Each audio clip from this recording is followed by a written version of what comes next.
Finally সেই দিনটা এসে গেল। আজকে আমরা যাচ্ছি হিমাচল প্রদেশ বেড়াতে। এখন ঘড়িতে 4:45 বাজে। 4টের সময় আমাদের ক্যাব আসবে। এখান থেকে আমরা প্রথমে যাব রাঁচি এয়ারপোর্ট, ওখান থেকে আমাদের ফ্লাইট। হ্যালো, কেমন আছো সবাই? মনীষা নতুন ব্লগে স্বাগত জানাই। তো আজ থেকে শুরু হবে আমার হিমাচল প্রদেশ ট্যুরের সিরিজ, সাথে থেকো। এদিকে আমি রেডি হয়ে গেছি, এখন খালি ক্যাব আসার অপেক্ষা করছি। ক্যাব এলেই আমরা বেরিয়ে পড়বো। ঘুম থেকে উঠেছি 3:45 সময়। ঘুম থেকে আর কি উঠেছি, সারা রাত ঘুমই হয়নি, চোখগুলো লাল লাল হয়ে আছে। দেখো এসে গেছে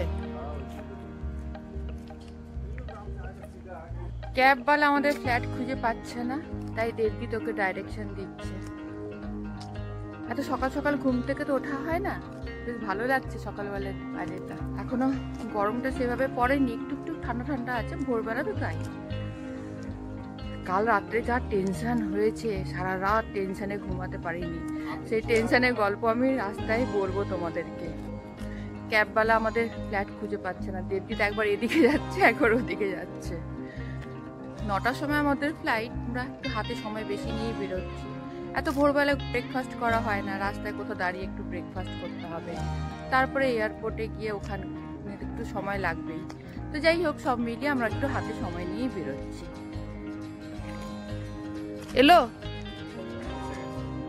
চলো।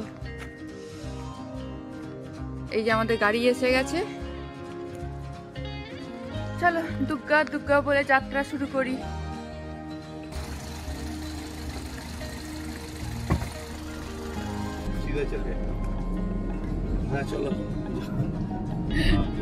কাল রাত্রে আমাদের প্রচন্ড টেনশন হয়েছে, বলছি রাস্তায় যেতে যেতে বলছি। এই তো বসলাম গাড়িতে।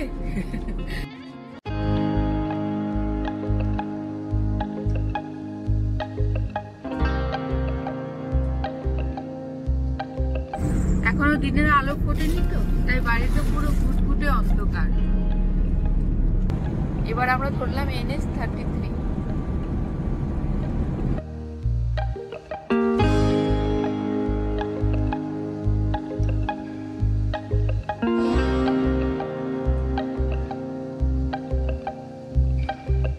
আমরা রাঁচির কাছে একটা ধাবায় এসে দাঁড়িয়েছি। আমাদের ড্রাইভার দাদা গেছে চা খেতে, আর দেবজিৎ গেছে জলের বোতল নিতে। পেয়েছি জলের বোতল। আমি জলের বোতল একটা নিয়েছিলাম, কিন্তু বেরাবার সময় ছেড়ে দিয়ে চলে এসেছি। সেই জন্য একটা জলের বোতল দেবজিৎ নিতে গেছিল। আরো কিছুটা রাস্তা গেলে আমরা এয়ারপোর্ট পৌঁছে যাব। আমি বরং তোমাদেরকে আমার টেনশনের গল্পটা শোনাই, যে কাল রাত্রের বেলায় ঘুম কেন আসেনি। আমরা যাচ্ছি হিমাচল প্রদেশে কিন্নর, কল্পা এসব জায়গাগুলো ঘুরতে। তো কালকে রাত্রেবেলা দেবজিৎ কল্পা যে হোটেলটা আমরা বুক করেছি সেখানে ফোন করেছিল, যে নিউজে দেখছি ওখানে নাকি খুব স্নোফল হচ্ছে, তো ওখানকার অবস্থা কিরকম। বললো প্রচন্ড ঠান্ডা, এখানে খুব স্নোফল হচ্ছে, যার জন্য পাওয়ার থাকছে, আর পাওয়ার না থাকলে জল থাকছে না, রুম হিটার চলছে না। ওরা বললো আপনারা সাথে ক্যান্ডেল রাখবেন, টর্চ রাখবেন, তাহলেই হবে। তখন আমি তো অতটা বুঝতে পারিনি। আমি বললাম ফোনের টর্চ দিয়ে, মানে মোবাইলের টর্চ দিয়ে তো হয়ে যাবে। তো ওরা বললো যে না, ফোনটা চার্জ হবে কি করে, এখানে তো পাওয়ার কোনো সময় থাকছে না, ইলেকট্রিসিটি কাট করে রেখে দিচ্ছে বরফের জন্য। আর আমাদের কিন্তু পাওয়ার ব্যাংক নেই। এবার অবস্থাটা ভাবো, শীতে জামা কাপড় তো বেশি করে নিয়ে নেব, কিন্তু পাওয়ার সাপ্লাই না থাকলে পরে রুম হিটার চলবে না, গিজার চলবে না। আর কালকে রাত্রে যখন জানিস তখন রাত 10টা, তখন আর কোথায় কিনতে যাব আমরা পাওয়ার ব্যাংক বলো। আর সেই টেনশনে সারা রাত আমার ঘুম হয়নি। আমরা এখান থেকে দিল্লি যাব, দিল্লি থেকে চণ্ডীগড়। তো চণ্ডীগড়ের মার্কেটে গিয়ে যদি একটা পাওয়ার ব্যাংক কিনতে পারি তা ভালো, না হলে তো আমার খুব টেনশন হচ্ছে।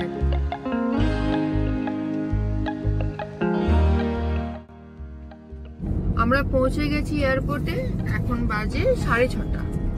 এখন আমাদের হাতে অনেকটাই সময় আছে।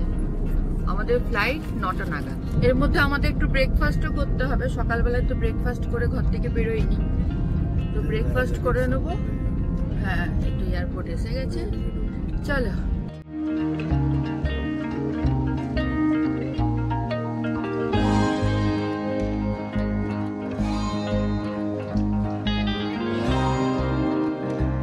চেক হয়ে গেছে, এখন আমাদের হাতে যথেষ্ট সময় আছে। আর ব্রেকফাস্ট আমরা ঘর থেকে তৈরি করে নিয়ে এসেছি। এখানে বসে কোথাও ব্রেকফাস্টটা করে নেব। এখান থেকে আমরা দিল্লি যাব। দিল্লিতে আমাদের 4 ঘন্টা লে ওভার আছে, তারপর ওখান থেকে আবার ফ্লাইট চেঞ্জ করতে হবে, ওখান দিয়ে আবার আমরা চণ্ডীগড় পৌঁছাবো বিকেল 4টের সময় পৌঁছাবো।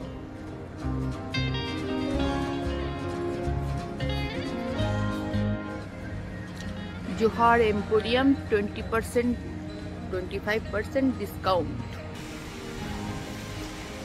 কি গো, শপিং এখান থেকে শুরু করে দিই? হ্যাঁ, শুরু করো আর কি, বোঝার এখানেই রেখে দিয়ে যাবো। তো বললে তো এখান থেকে আমি শুরু করে দেবো, তারপর শেষ কোথায় হবে তার ঠিক নেই। কত দোকান এখানে। হ্যাঁ, চিন্তা করো, এখানে কিন্তু খুব কস্টলি সব, জানো? হ্যাঁ,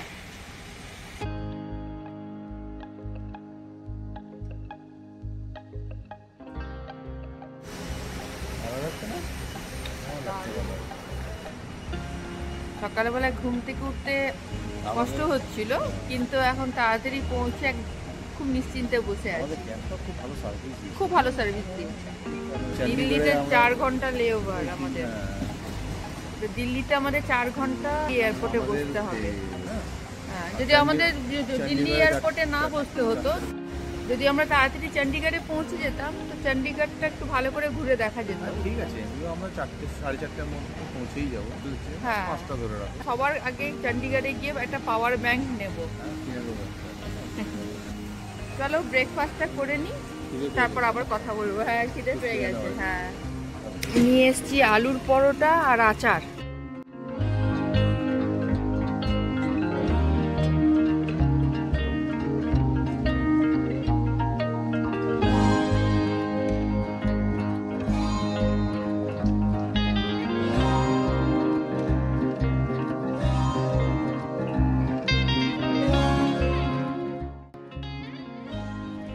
এদিকে সব দোকানগুলো আস্তে আস্তে খুলতে শুরু করেছে, কিন্তু এখানে জিনিসগুলো সুন্দর হলে কি হয়েছে, প্রচন্ড ওভার প্রাইসড।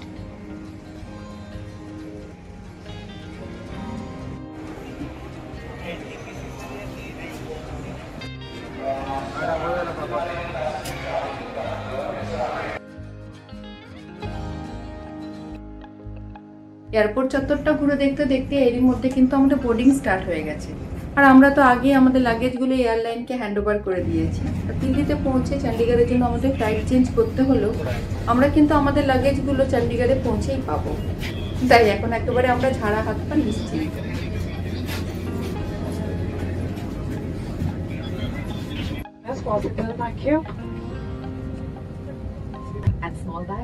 যাত্রা শুরু করলাম হিমাচল প্রদেশের উদ্দেশ্যে। চলো, ওখানে অতিরিক্ত ঠান্ডাটা না পেলেই মঙ্গল। খুব বেশি ঠান্ডা হলে ঘোরাফেরা করতে একটু অসুবিধা। হ্যাঁ, তাহলে বাকি সব ঠিক আছে।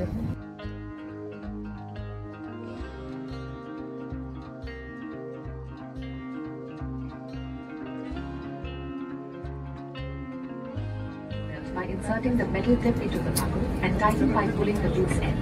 To open, lift the buckle. It is recommended to keep your seatbelt fastened at all times. In the event of a decrease in cabin pressure, oxygen masks will fall automatically from the panel above.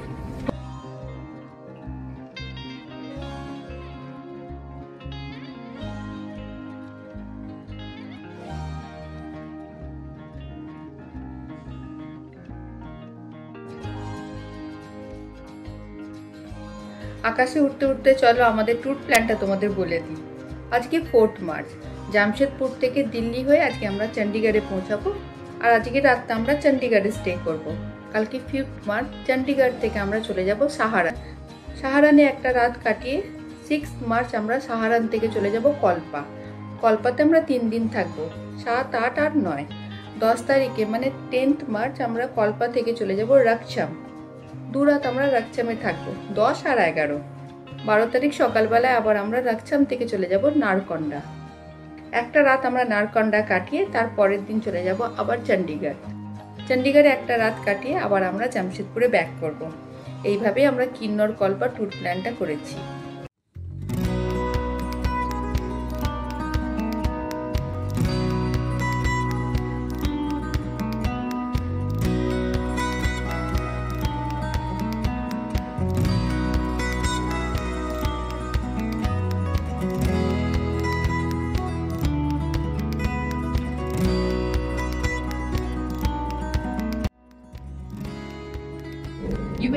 your mobile phones. We request you to please remain seated until the seatbelt sign has been switched off. Please be careful while opening the overhead bins, as items may have moved during the flight.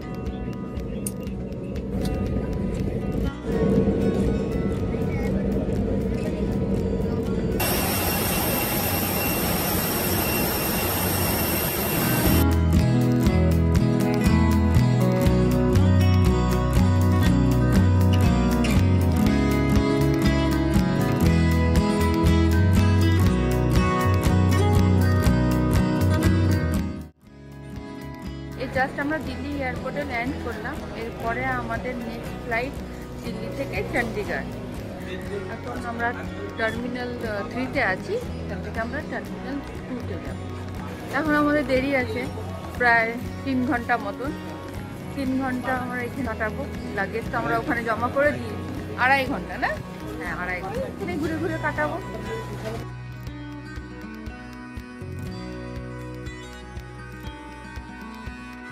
চলো, আমাদের লাঞ্চও হয়ে গেছে। এখানে subway আছে, ওখান থেকে আমরা দুজন স্যান্ডউইচ খেয়ে নিয়েছি। Lunch complete. না, আমি আর জল খাবো। এরপর চণ্ডীগড় যাওয়ার নেক্সট ফ্লাইটের জন্য আমরা অপেক্ষা করবো। আর আজকে কটা নাগাদ পৌঁছাবো চণ্ডীগড়ে? আমরা 4:30 নাগাদ পৌঁছাবো। 4:30 নাগাদ পৌঁছে যাবো। তারপর দেখা যাক। সবার আগে কিন্তু বাবা আমাকে একটা পাওয়ার ব্যাংক কিনে দিতে হবে, বুঝেছো? হ্যাঁ, আমাদের বোর্ডিং টাইম হয়ে গেছে। এবার আস্তে আস্তে গেটের কাছে গিয়ে দাঁড়াবো। এখানে এসিটা প্রচণ্ড ঠান্ডা, একদম চিল্ড হয়ে আছে। এটা স্টোল নিয়ে এলে ভালো হতো, কিন্তু আনিনি। আর জামাটাও আমার এত পাতলা, খুব ঠান্ডা লাগছে। রাঁচি টু দিল্লি ফ্লাইটটা ঘন্টাখানেক মতো ডিলে করাতে চণ্ডীগড়ের ফ্লাইটের জন্য আমাদের দিল্লি এয়ারপোর্টে বেশিক্ষণ ওয়েট করতে হয়নি। আমরা লাঞ্চটা করতে করতেই আমাদের ফ্লাইটের সময় হয়ে গেছে। আমাদের বোর্ডিং হয়ে গেছে। দিল্লি থেকে চণ্ডীগড় পৌঁছাতে 1 ঘন্টা সময় লাগবে। আজকে রাতটা আমরা চণ্ডীগড়ে কাটাবো। কাল সকালবেলায় আবার চণ্ডীগড় থেকে আমরা সাহারানি বেরিয়ে যাব। তো সাহারানি যাওয়ার সময় আমরা সাইট সিনগুলো করতে করতে যাব। তো এইভাবে আমাদের ট্যুর প্ল্যানটা করা হয়েছে।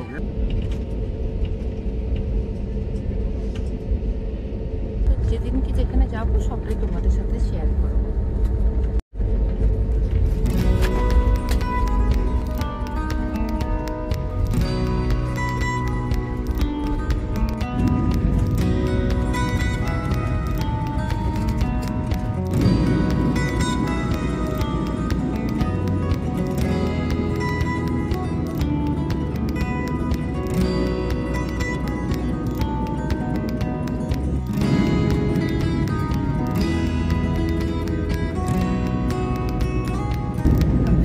দেখে বোঝা যাচ্ছে ওখানে কিন্তু খুব ঠান্ডা হবে, খুব ঠান্ডা পাবো।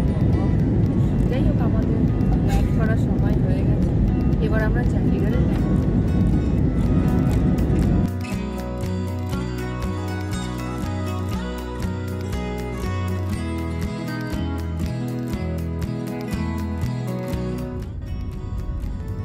চণ্ডীগড় এয়ারপোর্টে নেমে একটা ওলা নিয়ে এখন আমরা যাচ্ছি হোটেলে। 9টার সময় রাঁচি এয়ারপোর্ট থেকে আমরা উঠলাম। মাঝখানে দিল্লি এয়ারপোর্ট হয়ে 4:30টার মধ্যে কিন্তু আমরা চণ্ডীগড়ে পৌঁছেও গেলাম। তো ফ্লাইটে আসার একটাই মজা যে আমাদের অনেকটা সময় বেঁচে গেল। এটা যদি আমরা ট্রেনে করে আসতাম তাহলে আমাদের কম করে 2 দিন তো লাগতো। তো যাই হোক, এবার আমরা যাচ্ছি হোটেলে। হোটেল আগের থেকে আমাদের বুক করা আছে, তাই হোটেল খোঁজাখুঁজির কোনো ঝামেলা নেই।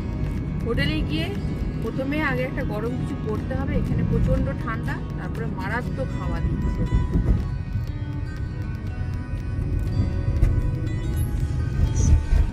যতটা এলাম দেখে মনে হচ্ছে চণ্ডীগড় শহরটা খুবই পরিষ্কার পরিচ্ছন্ন একটা শহর।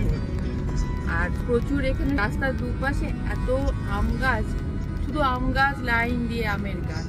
আর এখন আম গাছগুলো শুধু মুকুল ধরেছে, ভালো লাগছে দেখতে।